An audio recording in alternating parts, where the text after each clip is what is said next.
अगर आप ATH India channel को फॉलो करते हैं तो आपको पता होना चाहिए बैंकिंग्स के सारे नियम, क्योंकि हम हर एक चीज आपको स्टेप बाय स्टेप बताते हैं और इतने ही नहीं, गवर्नमेंट की जो लेटेस्ट स्कीम्स आते हैं उसके बारे में भी बताते हैं। साथ ही साथ वन रैंक वन पेंशन हो, स्पोर्ट्स पेंशन पोर्टल को कैसे अपग्रेड करना है, लाइफ सर्टिफिकेट कैसे ट्रैक करना है, सारी चीजें हमने आपको प्रैक्टिकली बताई है। तो आज का वीडियो भी काफी ज्यादा इंटरेस्टिंग होने वाला है और आपको तो पता ही है कि इंफॉर्मेटिव भी होने वाला है। इसलिए अभी तक आपने एटीएच इंडिया चैनल को सब्सक्राइब नहीं किया तो सब्सक्राइब कर लीजिए, बेल आइकन को दबा दीजिए सो दैट ऐसे लेटेस्ट इंफॉर्मेशन आपको हमेशा मिलते रहे। तो आज हम बेसिकली बात करेंगे कि बैंक्स जो होते हैं वो एलआईसी पॉलिसी को नहीं बेच सकते हैं, यानी कि बैंक्स को सिर्फ बैंकिंग करना चाहिए, ऐसा डीएफएस इंडिया का कहना है। तो अब आप में भी सोच सकते हैं कि ये डीएफएस इंडिया क्या है। देखिए, मैं आपको डीएफएस इंडिया के बारे में बताता हूं, उससे पहले आप ये जान लीजिए government of India, ministry of finance, department of financial services की तरफ से एक लेटर जारी किया गया है जिसमें आप देख सकते हैं टू द चेयरमैन और एमडी सीईओ ऑफ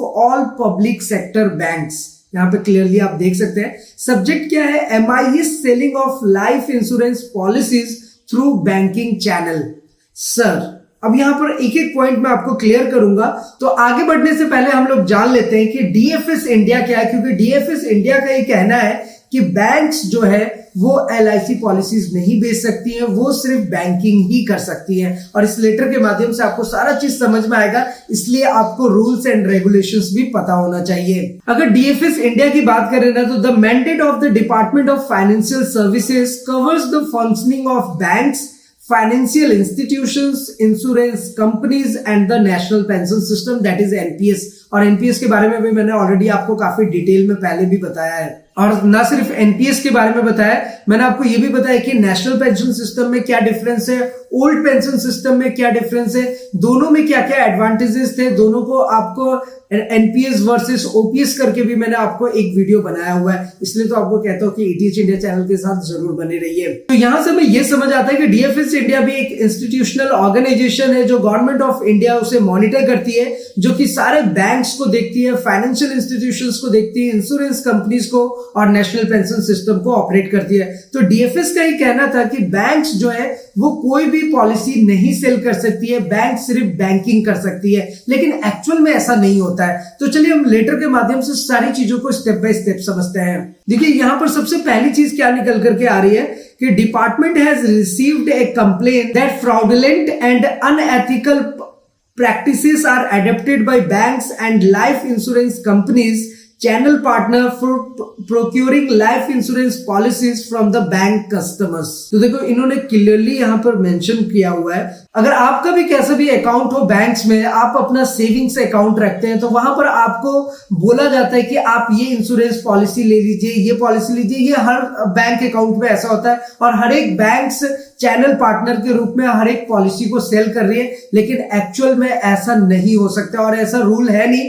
लेकिन पता नहीं क्यों भारत सरकार इस पे काम नहीं कर रही है और बैंक्स को सिर्फ बैंकिंग ही करना है, ये रूल है और ये डीएफएस इंडिया का कहना भी है, लेकिन फिर भी बैंक्स पॉलिसीज को धड़ल्ले से सेल कर रहे हैं। आप देखते ही होंगे, अगर आपका भी अकाउंट होगा तो वहां पर ऐसा ही होता है। और मेरी यही कोशिश होती है कि मैं आपको सही जानकारी आप तक पहुंचाऊं, ताकि आज के बाद आप कभी बैंक्स में जाए और आपसे ये कहा जाए कि आप ये पॉलिसी खरीद लो, तो आपको पता होना चाहिए कि डीएफएस इंडिया का साफ साफ कहना है कि पॉलिसी जो है वो बैंक से नहीं ले सकते हैं, बैंक से सिर्फ आप बैंकिंग कर सकते हैं। अब देखिए, इन्होंने सेकंड पॉइंट में बहुत अच्छे से मेंशन किया है, in this regard department has already issued a circular letter number 1493। ये एक लेटर नंबर था जो 15 फरवरी 2015 को दिया गया था, जिसमें यह कहा गया था कि wherein it is has been advised that a bank should not adopt restrictive practice of forcing customer for getting insurance from particular company.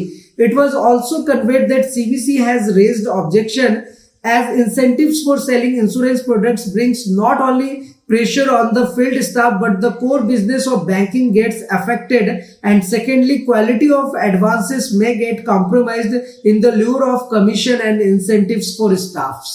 ये आप क्लियरली समझ सके हैं कि देखिए बेसिकली क्या होता है ना कि जब आप बैंक्स में जाते हैं, आपके बैंक्स में अकाउंट्स होते हैं, तो बैंक्स वाले जब आपको पॉलिसी के लिए बोलते हैं कि आप ये पॉलिसी ले लीजिए, ये इंश्योरेंस पॉलिसी ले लीजिए, तो बेसिकली पॉलिसी कंपनीज की तरफ से जो बैंकिंग स्टाफ से उनको एक हाई इंसेंटिव होता है, एक अच्छा कमीशन मार्जिन उनको दिया जाता है, इसलिए वो कस्टमर को भी हमेशा लुभाने की कोशिश करते हैं कि वो ये पॉलिसीज परचेज करें। और जो फील्ड में स्टाफ काम कर रहे होते हैं उनको भी ये कहा जाता है कि आप जाकर के इंश्योरेंस पॉलिसीज को सेल करें। लेकिन एक्चुअल में देखा जाए, इस लेटर से आप समझ ही रहे हैं कि डीएफएस इंडिया की तरफ से साफ साफ कहना है कि ऐसा बैंकिंग को नहीं करना है, क्योंकि बैंकिंग जब पॉलिसी सेल करती है तो बैंक्स अफेक्ट पड़ते हैं, क्योंकि आप पॉलिसी खरीद लेते हो और वही सेविंग अकाउंट आप पॉलिसी में जमा कर देते हैं। इसलिए बैंकिंग को सिर्फ बैंकिंग करना है। और देखिए थर्ड और लास्ट पॉइंट में क्या मेंशन किया गया है, in keeping with this guidelines you are requested to issue suitable instructions to concerned vertical of your bank for putting in place of a robust mechanism for avoiding any unfair and unethical practices adopted by banks and the franchisee life insurance company for procuring life insurance policies from bank customers. Further, it is also advised that while sourcing the insurance business, it may be ensured that 100% KYC companies is done by the bank.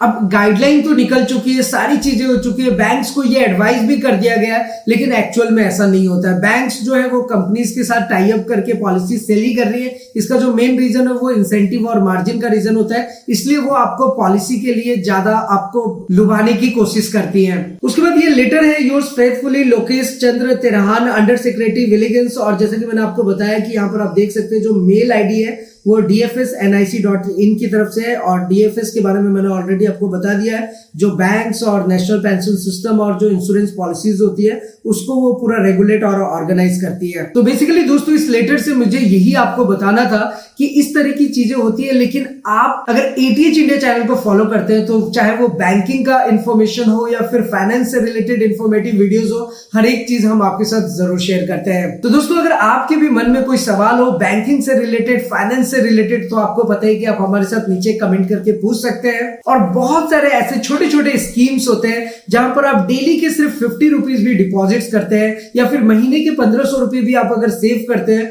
तो सिर्फ 5 साल में आप 1,20,000 1,25,000 तक जोड़ सकते हैं with the interest rate of 12%, 12.5%। तो इसके बारे में भी हम आपको प्रॉपर गाइडलाइन प्रोवाइड कराते हैं, तो इसके लिए भी आप हमें कांटेक्ट कर सकते हैं। और आपको तो पता ही है हमारा सारा contact details and other details आपको नीचे डिस्क्रिप्शन में मिल जाएगा। तो दोस्तों ये बैंकिंग से रिलेटेड इंफॉर्मेशन आपको कैसी लगी नीचे कमेंट करके जरूर बताइएगा, और अगर हमारी कोशिश आपको पसंद आती है तो उसके बारे में भी जरूर बताइएगा। अपना कुछ सुझाव या एडवाइस देना चाहते हैं तो वो भी आप हमारे साथ शेयर कर सकते हैं। फिलहाल आज की इस वीडियो में इतना ही, फिर मिलते हैं किसी नेक्स्ट इंटरेस्टिंग वीडियो में।